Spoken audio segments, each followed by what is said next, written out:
अपमानित करेंगे, उत्पीड़ित करेंगे, शोषित करेंगे। ऐसा नियम कानून जो प्रक्रिया में उलझाकर न्याय से वंचित रख के लिए बनाया गया था, जिससे आप में कभी ब्रिटिश साम्राज्य के तरफ आंख उठाकर देखने की हिम्मत ना हो, यह कानून हमारे ऊपर क्यों थोपे हुए हैं। अभी हमने 3 नए कानून बनाए, तो it is bold wine in the new bottle. पुराना कानून है, नया कानून है।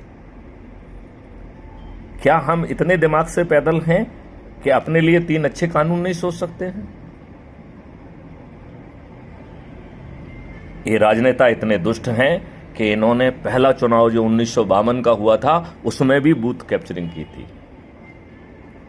हमारे नेता इतने दुष्ट हैं कि इन्होंने श्यामा प्रसाद मुखर्जी को धूर्ततापूर्वक कश्मीर में प्रवेश कराकर उनकी हत्या कर दी। हमारे राजनेता इतने धूर्त हैं कि हमारे लाल बहादुर शास्त्री, विदेशी जमीन पर उनकी हत्या हुई, उनका शरीर नीला पड़ गया। रसिया ने 2 जो है खानसा में, जो उस समय के एम्बेसडर मिस्टर कॉल थे, जो कि शायद श्रीमती गांधी के रिलेशन में भी आते थे, उनके 2 खानसामों को अरेस्ट किया था। फिर लाल बहादुर शास्त्री की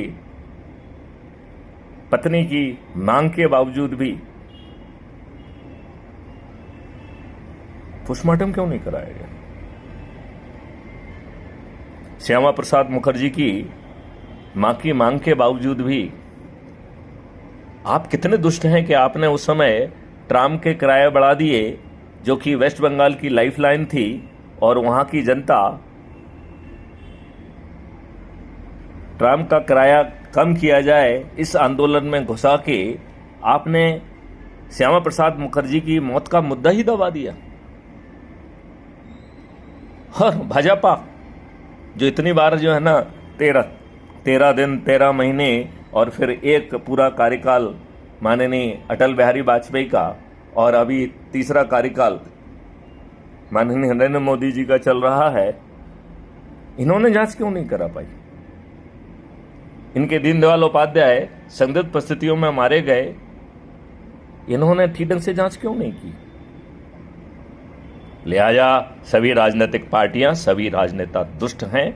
ये जाति, धर्म, संप्रदाय और संघ राजनीतिक समीकरण के आधार पर टिकट के लिए लोगों को, उम्मीदवारों को शॉर्टलिस्ट करते हैं।